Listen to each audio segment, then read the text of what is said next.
Bugatti EB110 GT 1992–95.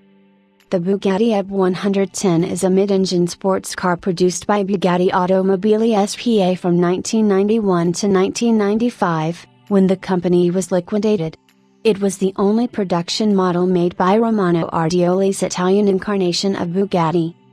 Development of the EB110 started in 1987 on the engine and chassis, with work being carried out by Tecnostyle, headed by Desano Benedetti, Achille Bervini e Olivero Pedri.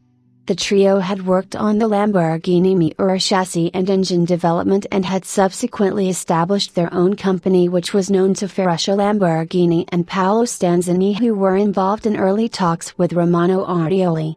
Stanzini was chosen as company technical director thanks to his career experience with the Miura, Espada and Countach.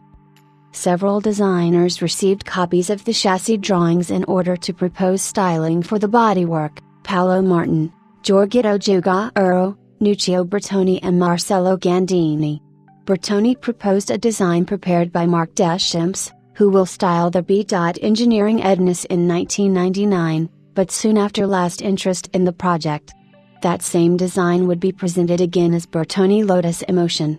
Giugiaro's ID90 prototype was presented some time later at the 1990 Turin Car Show. Gandini gained wider acceptance by being well known to Stanzini and having worked on the styling of the Cizeta V16, which was powered by an engine designed by Tecnostyle. Hence, initial prototypes based on Gandini's design began testing in 1989. The Bugatti president was not impressed by Gandini's angular design language incorporating a shovel nose and flared rear wheel arches, and he was not in favor of the aluminium honeycomb chassis design proposed by Stanzini.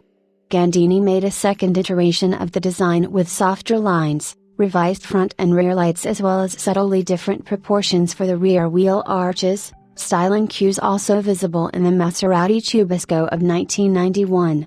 Ardioli, however, was still not in favor and wanted further detailed design changes, which Gandini refused to make. Ardioli thus tasked Giampaolo Benedini, who had designed the Blue Factory, to make the changes that he asked for. The final vehicle design replaced the network of cooling ducts on the bonnet was with ducts in the front bumper and on the outer sides of the two large fixed headlamps, which replaced the early prototype pop-up headlamps. The scissor doors and the large windshield and side windows were retained. Conflicts of opinion with Ardioli led to the respective departure of Gandini and Stanzini. The role of technical director was filled by Nicola Michi, who had a vast experience of working with Lancia, Ferrari and Cagiva, and had been chief engineer for the Stratos GR5, GTO Evoluzione, F40 and C589. One of the first tasks for Mitre was that of improving the chassis torsional stiffness, because the aluminium honeycomb prototype chassis were losing a fifth of their torsional stiffness after 30,000 test kilometers, and the test drivers were noticing poor vehicle handling. A new carbon fiber chassis was thus developed and supplied by Aerospatiale, giving the car the stiffness it needed to achieve its performance targets. Mitre also brought his engine's experience to fix the problems which were affecting the engine's durability on the dynamometers: excessive friction between titanium con rods in contact.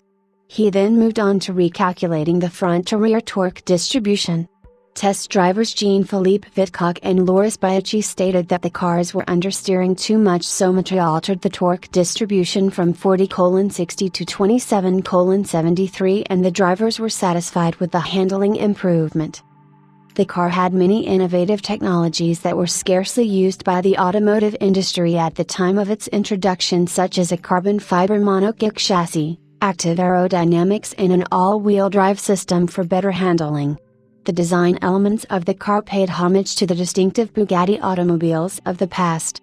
The name EB110 is an abbreviation for the company's founder, Ettore Bugatti, and his 110th birthday.